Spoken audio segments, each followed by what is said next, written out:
Cricket একক ইভেন্টের খেলা নয়। ক্রিকেট একটা দলীয় খেলা।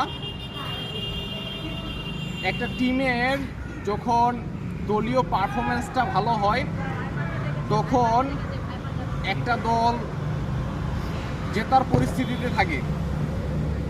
কোনো ইন্ডিভিজুয়ালি কোনো একক ব্যক্তির ভালো পারফরমেন্সে কোনো টিম কিন্তু জিততে পারে না। একটা যৌক্তিক প্রশ্ন করি, আপনি যখন 1 রানের জন্য খেলবেন তখন কিন্তু আপনি 6 রান কিংবা 4 রান পাবেন না।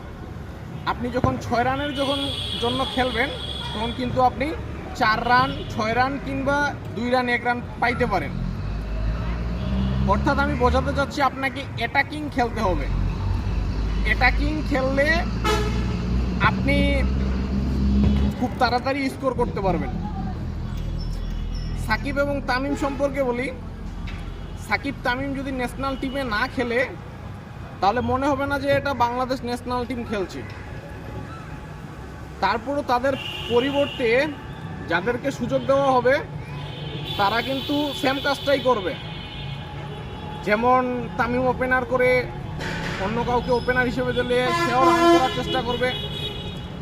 সাকিব আল হাসান যেমন অলরাউন্ডার, তার জায়গায় যে খেলবে সে আসলে অলরাউন্ডার হিসেবেই ব্যাটে এবং বলে ভালো পারফরমেন্স করার চেষ্টা করবে। আরেকটা বিষয় সেটা হচ্ছে যে ওপেনারদের নিয়ে যে এত সব মন্তব্য, এত সব মাথা ঘামানো, তাদের কিন্তু মূলত কাজ থাকে রান করা এবং নতুন বলের যে একটা শাইন থাকে এই শাইনটাকে নষ্ট করা, যাতে করে পরবর্তী ব্যাটসম্যানরা সুবিধা পায় বলটা খেলতে। তো ওকে ধন্যবাদ।